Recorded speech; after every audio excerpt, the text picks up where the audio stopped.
Tenons, je vous lis. À vous, personnel des urgences, vous qui quotidiennement êtes au service d'une population très variée, allant de petits mots aux plus grandes urgences. À vous qui devez quotidiennement trier, orienter, diagnostiquer, faire patienter. À vous qui chaque jour faites de votre mieux pour absorber un flux grandissant d'année en année de patients.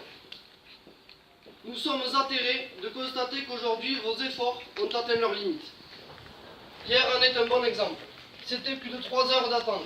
Hier, c'était des couloirs pleins de brancards, faute de lits d'hospitalisation, un personnel débordé. Nous sommes également profondément touchés par vos revendications qui tournent essentiellement autour de la demande de matériel de base. Aujourd'hui, la CGT ainsi que les citoyens qui sont ici avec leurs gilets jaunes pour vous soutenir, nous vous encourageons à continuer cette grève.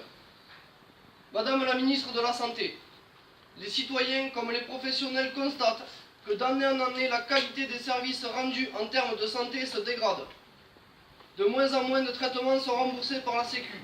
Nos maternités ferment, nos hôpitaux ferment. Les services d'urgence de Condom, dernièrement, en est l'exemple. Et la liste est longue. Pour ce qui reste, la charge de travail n'a de cesse d'augmenter, mais pas le personnel pour absorber ni les moyens. Aujourd'hui à Agen, notre service fait grève non pas pour obtenir quelques journées de congé en plus bien méritées, mais simplement pour demander du matériel, et du matériel de base, c'est inadmissible. Vous pensez peut-être qu'Agen est un petit hôpital de campagne, mais sachez qu'aujourd'hui, c'est plus de 80 hôpitaux qui sont en grève dans le pays, et dont le départ vient des urgences de la PHP à Paris. Madame la ministre, ils demandent la reconnaissance de leur travail, du personnel en plus pour travailler, et des agents pour assurer leur sécurité, car même ça, ils ne l'ont plus. Pour la première fois en 2015, l'espérance de vie en France a diminué.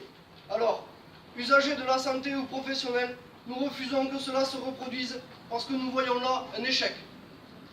Madame la ministre, écoutez ces mots qui expriment un mal profond de toute la santé. Nous, soignants, nous refusons de continuer à travailler dans une structure que l'on étrangle chaque jour un peu plus. Les hôpitaux français vous demandent plus de moyens, mais aussi plus de matériel pour fonctionner. Et la réponse que vous nous proposez, c'est d'envoyer chez nous les forces de l'ordre pour nous obliger à travailler un peu plus, comme vous l'avez fait à la Rivoisière. Alors à vous les urgences, la CGT et les Gilets jaunes vous soutiennent. Et nous savons que vous n'êtes pas le seul service à payer les frais d'une politique dénuée d'humanisme. Et c'est pour cela qu'aujourd'hui, nous demandons l'appui de tous les autres services, mais aussi des autres structures comme les établissements privés ou les EHPAD.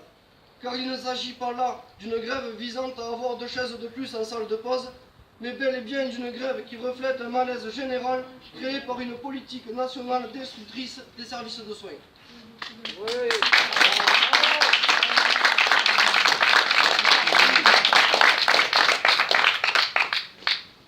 Un adage dit « Seuls nous allons vite, mais ensemble nous irons loin ».